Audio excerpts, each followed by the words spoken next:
Hello दोस्तों, नमस्कार। मैं बंसी शास्त्री, हमारे काशी वैदिक ज्योतिष में आपका हार्दिक स्वागत है। दोस्तों, भगवान श्री गणेश का नाम लेके हम कार्य को प्रारंभ करेंगे।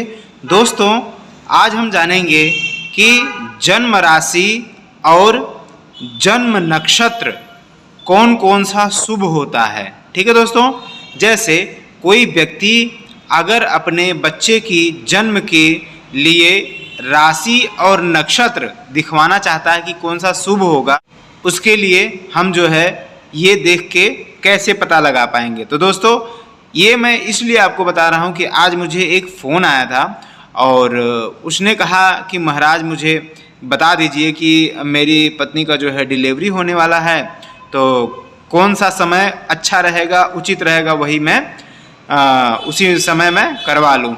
तो मैं इस पे सोचा कि आपको एक वीडियो बना के बता दूं कि कौन सा राशि और कौन सा नक्षत्र सही रहता है दोस्तों। तो दोस्तों, चलते हैं हम वीडियो के माध्यम से समझते हैं दोस्तों।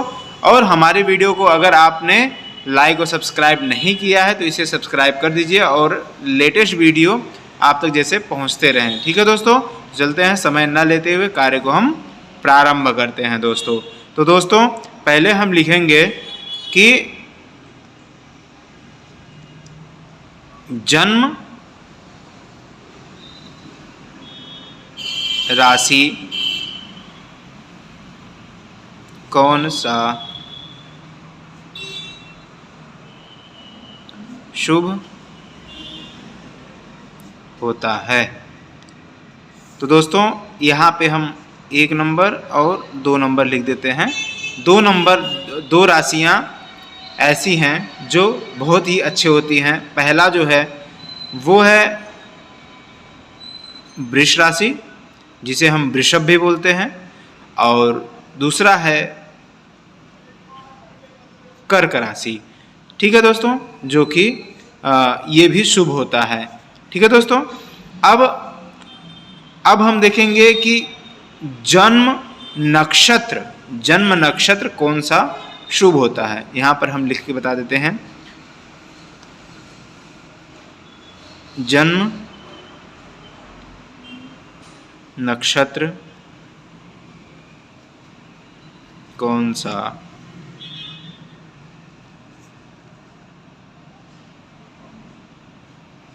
शुभ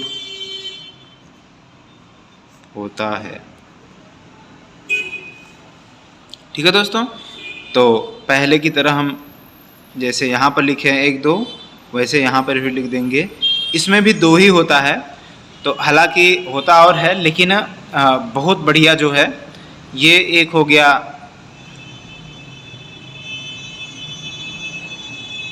रोहिणी नक्षत्र और दूसरा हो गया पुष्य नक्षत्र।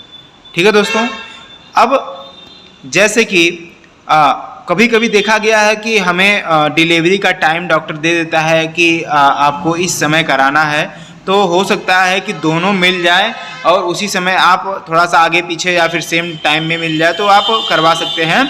लेकिन मान लीजिए आपको समय नहीं मिल रहा है, तो आप जो है डॉक्टर समय नहीं दे पा रहा है, तो आप जो है बोल सकते हैं कि आप अपने हिसाब से करवा लीजिए। लेकिन अगर आपके पास समय है, बंदे के पास समय है कि आप जब समय दीजिए तभी हम करवाएंगे, तो आप जो है इस जो है चार्ट का समय दे सकते हैं। अब हम समझेंगे कि कभी कभी आप जो हमारे वीडियो में नए हैं वो मान लीजिए नहीं समझ पा रहे हैं, तो उनके लिए मैं थोड़ा सा समझा देता हूँ। जैसे वृष राशि, तो मैं आपको पत्र के माध्यम से मैं आपको बता दे रहा हूँ कि कैसे ये राशि पता लगेगा कि कौन से राशि में क्या चल रहा है। ठीक है दोस्तों, तो पत्र के माध्यम से हम समझते हैं। तो दोस्तों, यहाँ पे देखिए, अभी ये नवंबर है और 2023 अर्थात इसी महीने का पत्रा है। आज जो है तारीख है 20 तारीख, यहाँ पे 20 तारीख लिखा हुआ है, ये तारीख है और ये तिथि है, ये लाइन वाला पहले वाला तिथि है। ठीक है, तो अब यहाँ पे हम देखेंगे, यहाँ पे हमने क्या लिखा हुआ है कि जो राशि है, राशि वृष राशि या फिर कर्क राशि, तो हम पहले वृष राशि पहले आता है, तो हम वृष राशि देखेंगे। तो दोस्तों, यहाँ पर देखिए जो चंद्र लिखा हुआ है, तो यहाँ पे चंद्र राशि प्रवेश, तो यहाँ पर देखिए चंद्र नारायण जो है प्रवेश कर रहे हैं किस राशि में प्रवेश कर रहे हैं। तो यहाँ पे आप देखेंगे तो वृष राशि में जो है प्रवेश कर रहे हैं। तो यहाँ पे आप जो है सीधा चले आएंगे तो यहाँ 26 तारीख को जो है वृष राशि में चंद्र नारायण प्रवेश कर रहे हैं। अब हम देखेंगे क्या जो ये रोहिणी नक्षत्र है, हालांकि इस समय आप बता सकते हैं कि 26 तारीख को आप जो है डिलीवरी करवा सकते हैं। इसका जो है समय ये हो रहा है, समय आप निकाल के बता सकते हैं। ठीक है दोस्तों, तो अभी हमारा समय निकालने का प्रोसेस नहीं है तो इसके लिए मैं समय नहीं निकाल रहा हूँ, डायरेक्ट आपको बता रहा हूँ। तो 26 तारीख को जो है चंद्र नारायण वृष राशि में प्रवेश कर जाएंगे। ठीक है, तो आप जो है उनको बता सकते हैं समय निकाल के कि 26 तारीख को जो है आपका डिलीवरी शुभ रहेगा दोस्तों। ठीक है, अब ये हो गई। और वैसे ही है दूसरा कर्क राशि। कर्क राशि तो यहाँ पे ये पन्ना पलट देता हूँ मैं, हाँ ये पन्ना पलट के फिर आपको दिखाता हूँ। ठीक है, ये देखिए कर्क नारायण, ये देखिए चंद्र राशि में जो है प्रवेश हो रहा है कर्क राशि। कितने तारीख को? 6 तारीख को। ठीक है, 6 तारीख को कर्क राशि में चंद्र नारायण प्रवेश कर रहे हैं। तो आप जो है 6 तारीख का भी डेट दे सकते हैं दोस्तों। अब मान लीजिए ये दोनों हो गई इनकी बात और इनकी बात। ठीक है, अब हो गई रोहिणी नक्षत्र। रोहिणी नक्षत्र और पुष्य नक्षत्र की बात अगर हम करते हैं तो ठीक है दोस्तों, तो यहाँ पर देखिए 28 तारीख को, जो 28 तारीख है, 28 तारीख को यहाँ पे रोहिणी नक्षत्र लग रहा है। यहाँ पे आपको समय देखने को मिल जाएगा, रोहिणी नक्षत्र लग रहा है। रोहिणी नक्षत्र जो 28 तारीख को अगर लग रहा है तो आप जो है 28 तारीख का भी डेट दे सकते हैं दोस्तों कि 28 तारीख में रोहिणी नक्षत्र में शुभ होता है। आप जो डॉक्टर को बोल के डिलीवरी करवा सकते हैं दोस्तों। अब यहाँ पे देखेंगे कि पुष्य नक्षत्र में भी बोल रहा है कि जन्म अच्छा होता है। यहाँ पर देखिए रोहिणी के नीचे जो है आगे चल के कितने तारीख को है? 2 तारीख को। 2 तारीख को पुष्य नक्षत्र आ जा रहा है।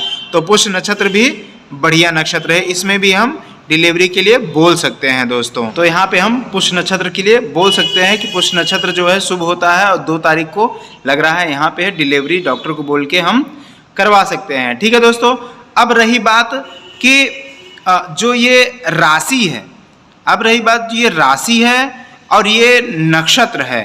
अब इन दोनों का मेल अगर एक ही तारीख को हो जा रहा है तो उत्तम हो जाएगा। जैसे अब हम इन दोनों का मेल दिखा रहे हैं आपको। ठीक है दोस्तों, अब हम आपको पत्रा में ही दिखाते हैं।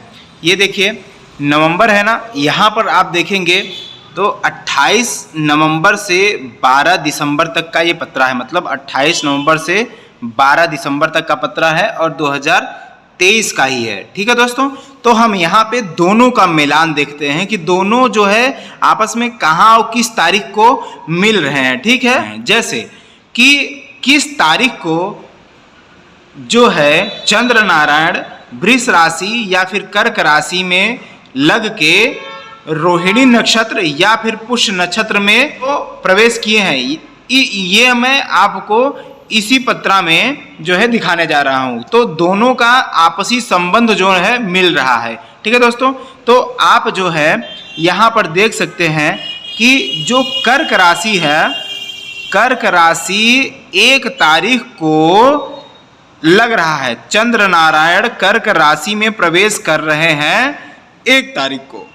ठीक है, 1 तारीख को प्रवेश कर रहे हैं। अब इसके सामने आप देखेंगे तो पुनर्वसु नक्षत्र है। ठीक है, इसी लाइन में आप देखेंगे 1 तारीख ये है, 1 तारीख वाले लाइन में आप चले आएंगे, देखेंगे ये पुनर्वसु नक्षत्र है। ठीक है, पुनर्वसु नक्षत्र है।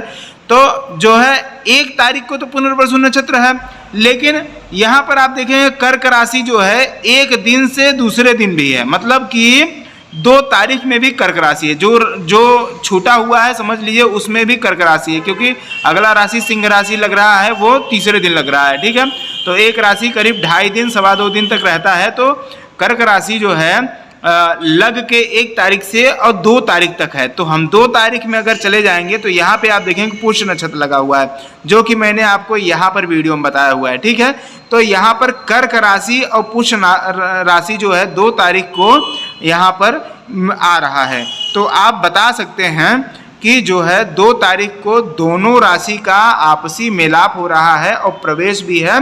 तो जो है ये दिन 2 तारीख वाला दिन बहुत अच्छा है, तो आप कर सकते हैं। हालांकि जो मैंने अभी मैं वीडियो बताया अलग अलग स्टेप करके, उसमें भी आप जो है डिलीवरी का समय दे सकते हैं, लेकिन ये भी बहुत ही उत्तम समय है, इसमें भी आप डिलीवरी का समय दे सकते हैं दोस्तों ऐसे लेटेस्ट वीडियो की जानकारी के लिए आप हमारे वीडियो में बने रहें। और जो है दोस्तों कोई भी चीज़ नहीं समझ में आता है तो हमें कमेंट करके बताइए, और बेल आइकन घंटी प्रेस करके उसमें सब्सक्राइब भी रहेगा दोस्तों, सब्सक्राइब आप दबा दीजिए, जैसे कि हर लेटेस्ट वीडियो आप तक पहुंचता रहे, और बेल आइकन का घंटी दबा दीजिएगा, जैसे हर नोटिफिकेशन आपको मिल जाए।